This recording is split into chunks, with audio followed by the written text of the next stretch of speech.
बिस्मिल्लाहिर्रहमानिर्रहीम अस्सलाम वालेकुम वरहमतुल्लाहि वबरकातुहू। फ्रेंड्स, आप सब कैसे हैं? उम्मीद करती हूँ कि आप सब खैर आफियत से होंगे।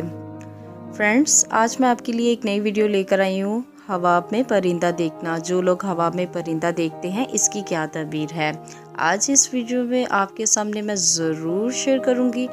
और फ्रेंड्स, वीडियो को शुरू करने से पहले जिन लोगों ने मेरे चैनल को सब्सक्राइब नहीं किया, मेरी इनसे रिक्वेस्ट है कि वो मेरे चैनल को ज़रूर सब्सक्राइब कर लें।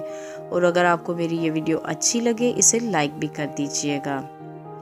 और फ्रेंड्स, बढ़ते हैं हम आज की अपनी वीडियो की जानिब। हवा में परिंदा देखना। हज़रत इब्न सरीन रहमतुल्लाह अलैहि ने फरमाया है कि अगर कोई शख्स हवा में देखे कि परिंदा इसके हाथ से उड़ गया है या फिर इसके हाथ में आया है, तो दलील है कि इसकी मुराद पूरी होगी। और अगर देखे कि इसके हाथ से परिंदा उड़ गया है, तो दलील है कि इसके माल का कुछ नुकसान होगा। फ्रेंड्स, आज की बस इस वीडियो में इतना ही। अगर आपको मेरी ये वीडियो अच्छी लगे, इसे लाइक भी कर दीजिएगा और मेरे चैनल को सब्सक्राइब करना ना भूलिएगा। और फ्रेंड्स, अपना बहुत ज़्यादा ख्याल रखिएगा, मुझे भी दुआओं में याद रखिएगा। इतनी देर के लिए हम मिलते हैं नेक्स्ट वीडियो में। अल्लाह हाफिज़।